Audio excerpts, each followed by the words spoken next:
folks, and welcome back to another episode of your Brains Coach podcast. My name is Angela Shurina. I'm your host, I'm your Brains Coach, and it is my job here to bring to you all the best, all the recent, all the cutting edge brain body tools in a simple form so you could learn how to shape your environment to help your brain make better decisions so you could achieve your results, so you could feel, look, and do your absolute best, or at least get as close to that as possible.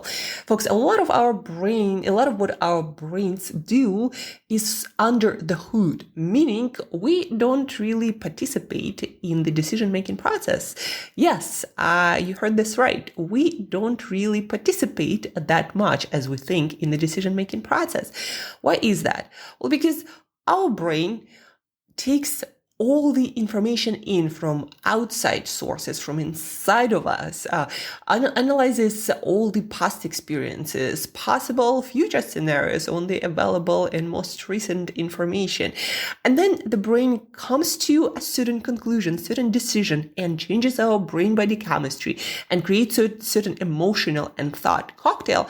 And we believe that's how we made decisions. But actually, we were influenced by so many factors at this specific moment that decisions for, I don't know the percentage, nobody knows, but a lot of scientists, neuroscientists, and different kinds of scientists who study brain and nervous system and consciousness, they really think that there is no such thing as free will, and we don't actually shape our experiences all that much. Well, we shape or attempt to shape our environment, and then we can hope to get the decisions that are needed to get closer to where we need to go.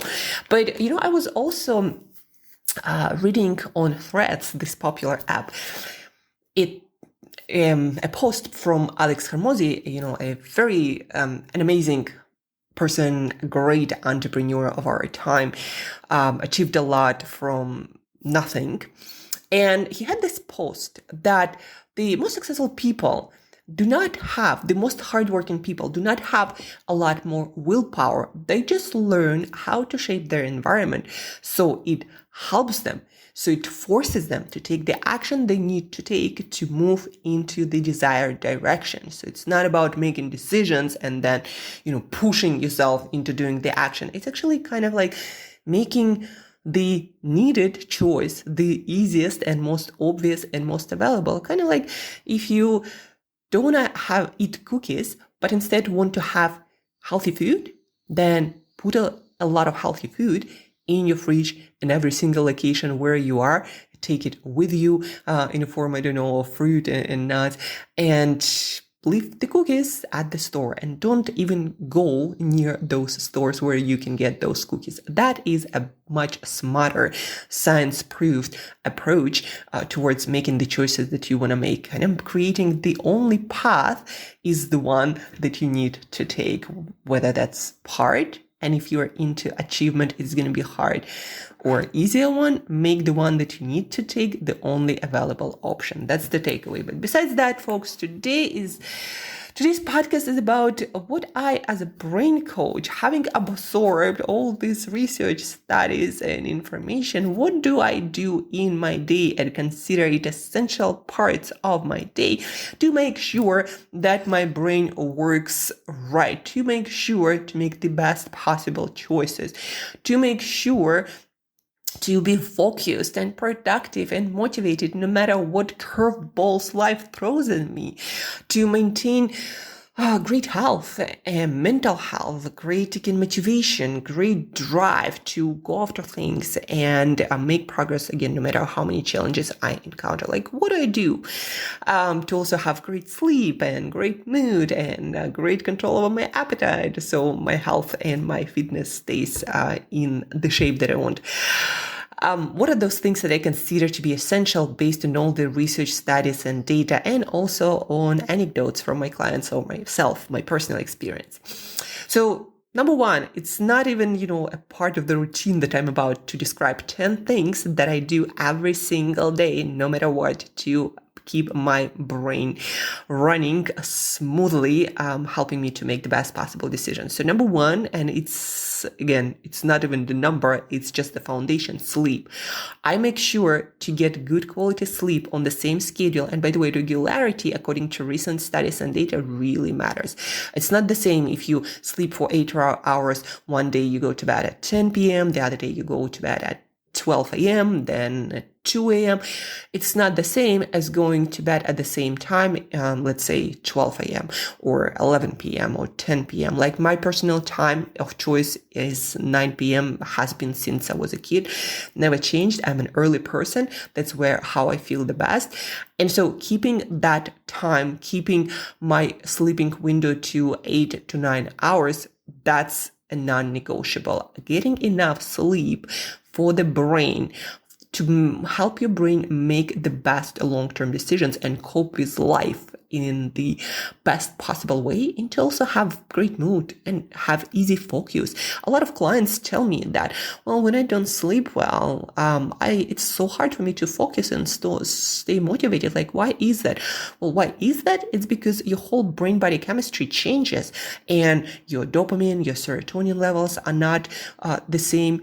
Yeah, your blood sugar regulation is not the same. That is very important for focus, by the way, and your energy throughout the day, and for a lot of other things. Your immune system doesn't work that well. Your inflammation levels go up. Like, so many things change when you sleep is all over the place. Of course, the worst thing is just having very short sleep and not sleeping enough. Short sleep considered to be anything less than 7 to 9 hours.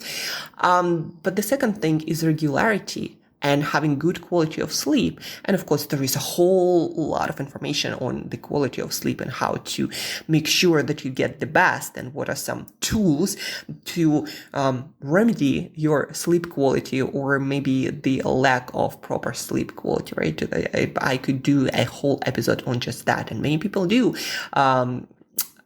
Matthew Walker, one of the leading researchers on sleep worldwide, he has his own podcast where he talks about sleep every single episode, right? So I cannot put everything here.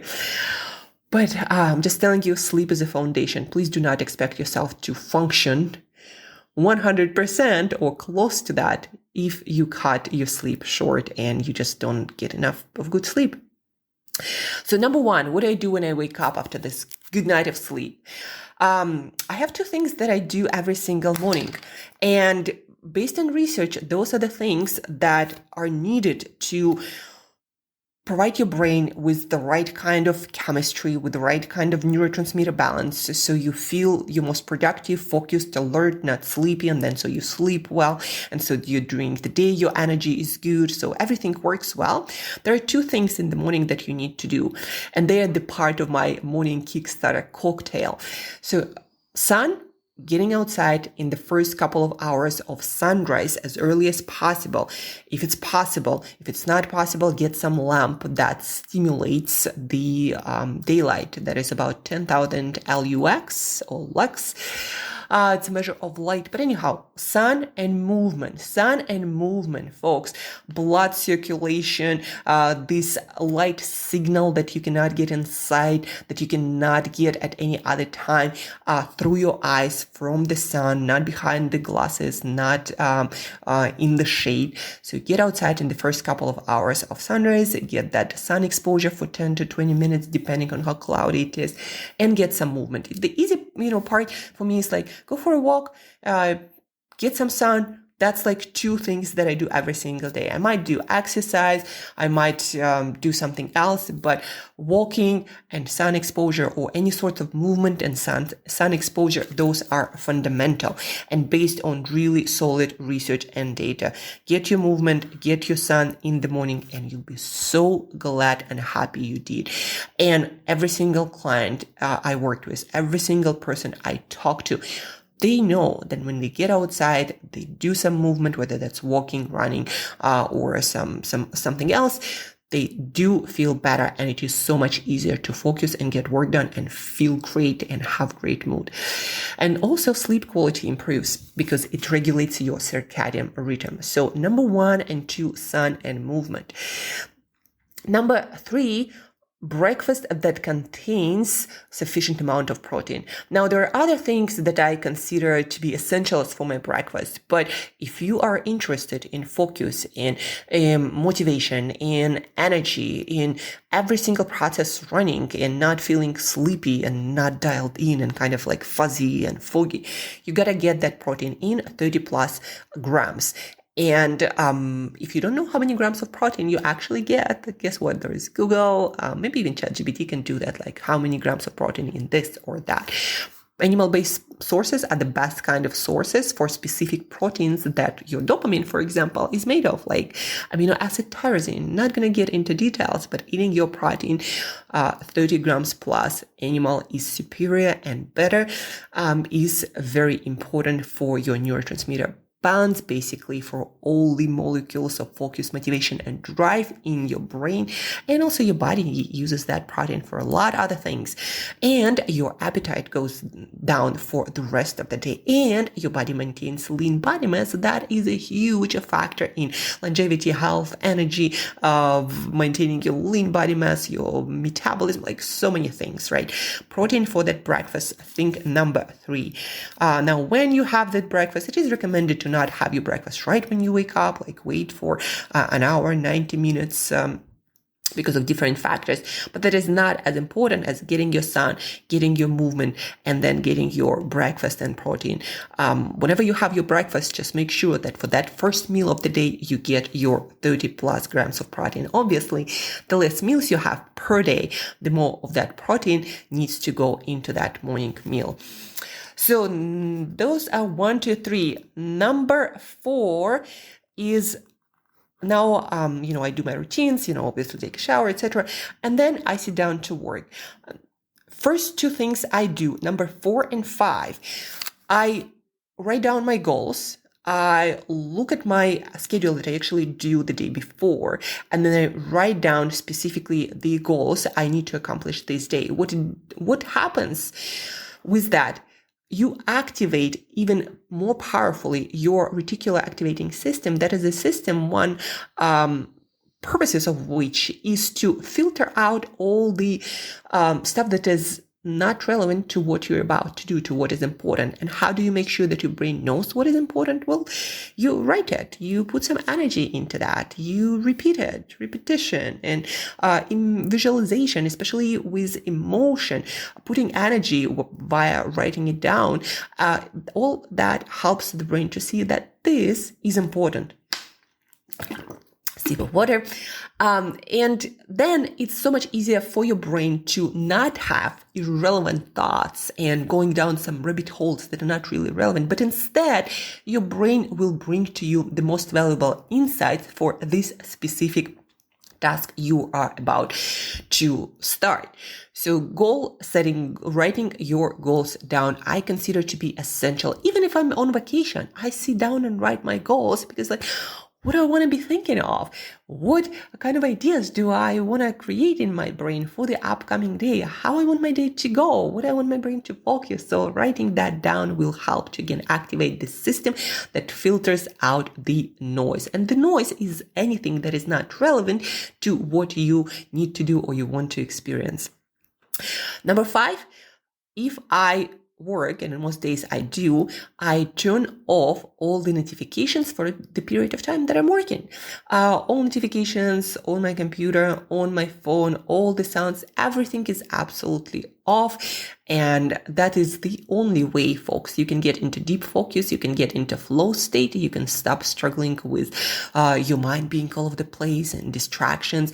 And also, when you have your phone by your side, when there is stuff on your screen that is not relevant to what you do, what happens is your brain spends additional cognitive resources. Your brain processes these streams of information as additional information, and you spend some of your cognitive resources not on the task that you want to do, but on all this extra stuff. University of Chicago, they did the study. Even mere presence of your phone, face down, without notifications, already takes some of your cognitive resources, and participants performed worse on cognitive tests when the phone was right by their side. It's because your brain still monitors this device that contains so much vital information and interactions and so many interesting things to do. So put your phone away, out of sight, out of mind, quite literally.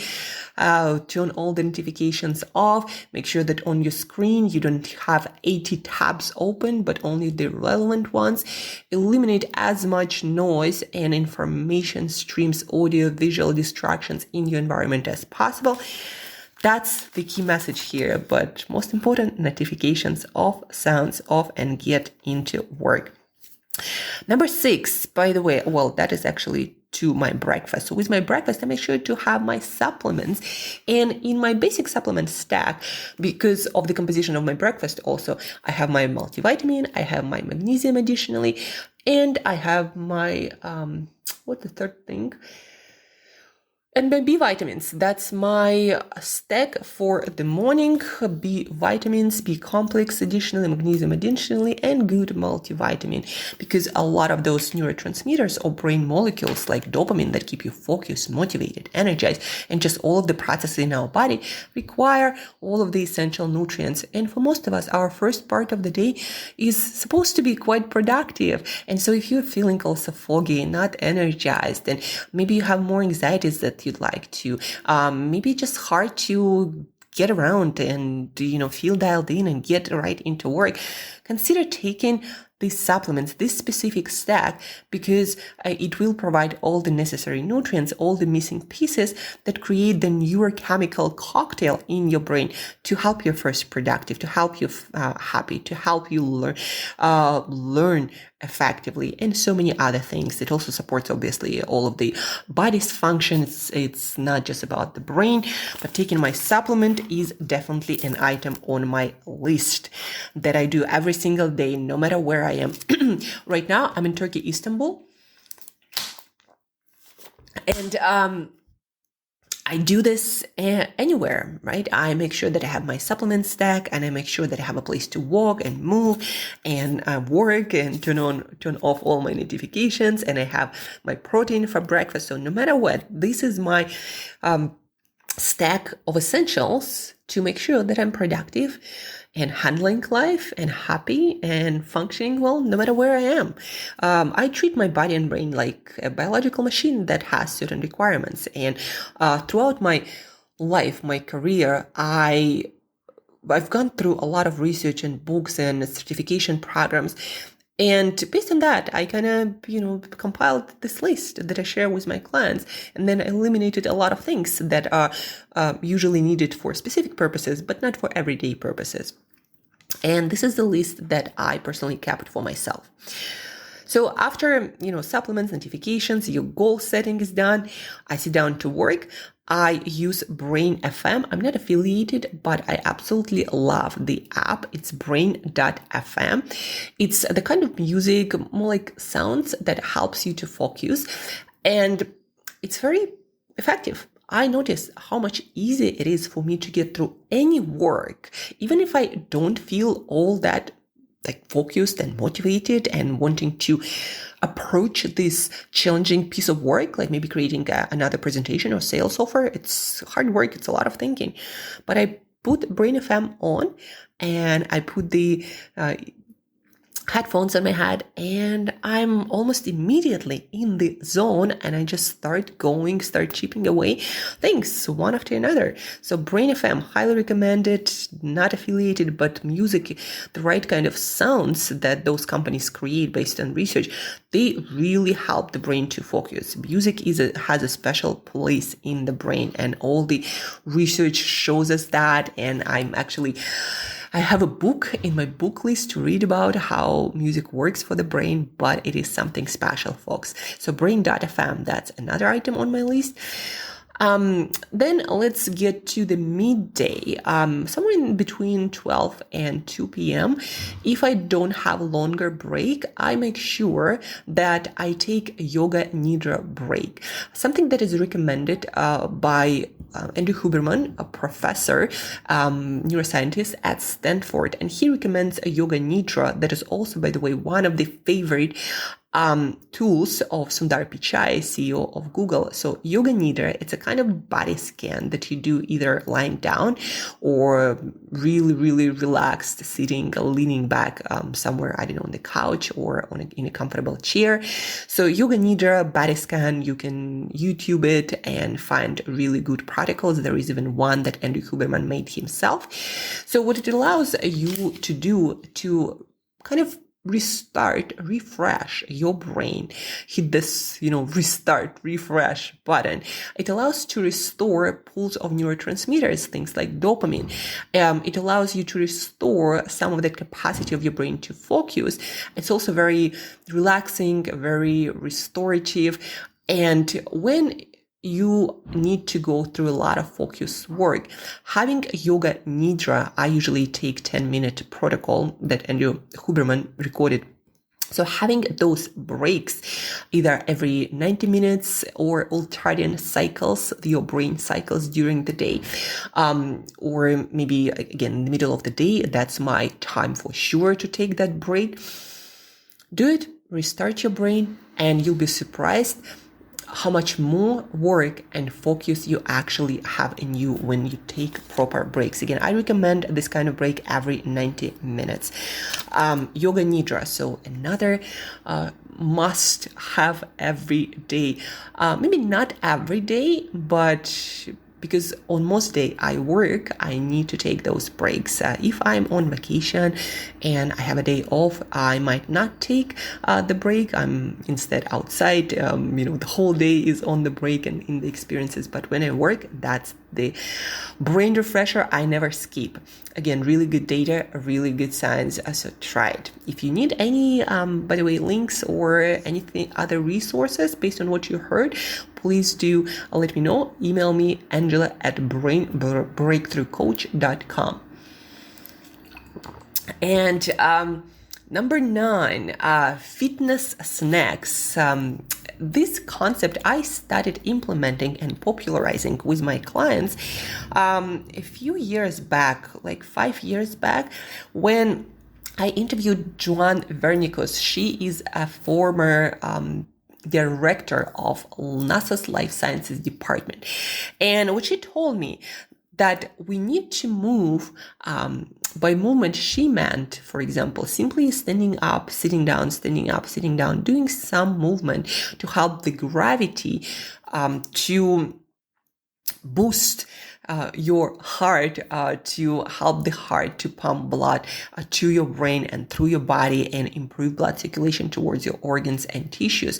So what John shared with me is that they used this protocol based on research they had on people going through immobility. They did it because they wanted to figure out what kind of effects astronauts could have on the International Space Station without gravity. And so they did this research and they figured out that to prevent negative effect from immobility or like sitting, for example, you need to stand up and move every 30 minutes.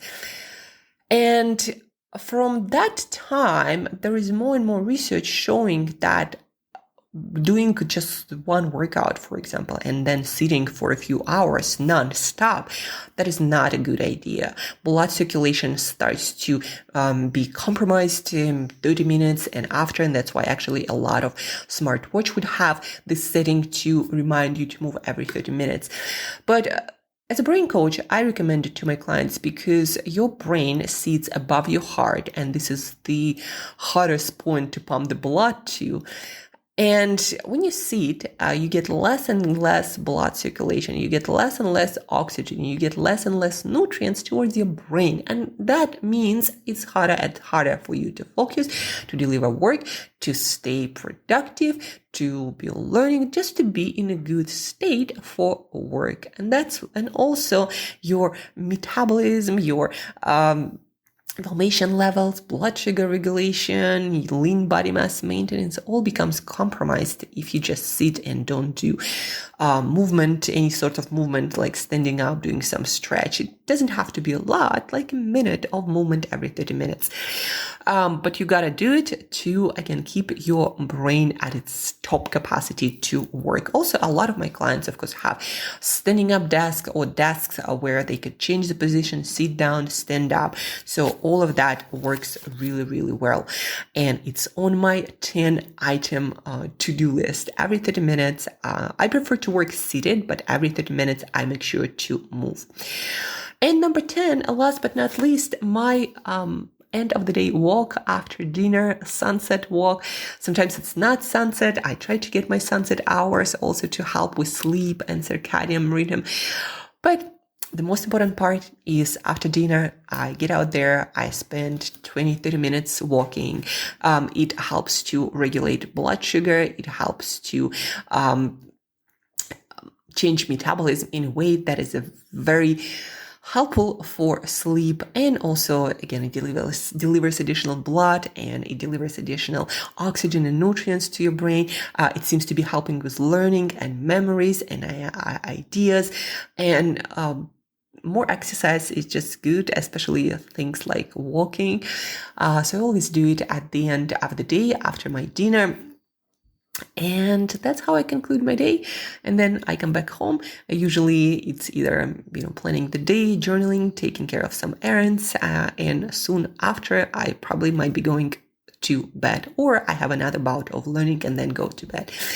And this is my 10 bullet list to stay on top of my game no matter what, to stay sharper, more motivated, more focused, and just a good shape mentally and physically to keep going day after day after day after things that matter to me, after my goals, after my aspirations, to be in the shape that I'm capable of attacking every day. Not attacking, but getting after it every single day instead of feeling like I'm lazy or I don't want to do that. It helps me, and again, this is all based on really good research, it helps you keep going every single day, not feeling like I'm burning out or in need of vacation or I'm about to collapse. When you do this consistently, you can consistently every single day be productive. You can build the momentum and keep going as long as needed until whatever you need to build, whenever you need to achieve, whenever you need to have create in your life, until you get there. It's kind of like non-stop marathon for the whole life, and that's what matters. Folks, what stops a lot of people achieving their long-term goals is the loss of that momentum. People burn out. But you don't have to burn out. Greg McKeown, the author of Effortless, great book on how to simplify life so you can achieve a lot without overworking and without burning out. So he has this saying, do not do more today than you can recover by tomorrow. So don't do more today than you can recover from by tomorrow. And that's the rule I apply. And it might seem, sometimes there might be days when you have to put in extra hours, but then make sure that you take appropriate recovery the next day. But overall, if you are in this marathon of life for the long run and you have long-term goals, you got to learn how to consistently show up. And the way to do that is to figure out your routine that allows you to work hard, but also recover and still enjoy your life and make progress towards your destination. That's about it for today, folks. Hope you found this podcast episode very useful. If you have any questions about anything you heard, about any item, maybe you need help with breakfast or a supplement, or you're not sure how to do sun exposure, please reach out with questions. Angela@brainbreakthroughcoach.com. And don't forget, folks, this means a world to me. Please share, please review this podcast, screenshot it, tag friends, tag me. Whatever you can do to share this podcast, this is the best thing you can do for me to help me spread the podcast, spread the information, and help more people to live a better life and achieve their goals and just enjoy life so much more, because the experience that you design is so much closer to what you have in your head, your dreams, your goals, your aspirations. So please do share. It means the world to me. Have an awesome weekend. Do something amazing, accumulate experiences, refresh your brain so you can go after it on and on and on, and your life become this never-ending adventure. So have an awesome weekend, and I'll talk to you very soon.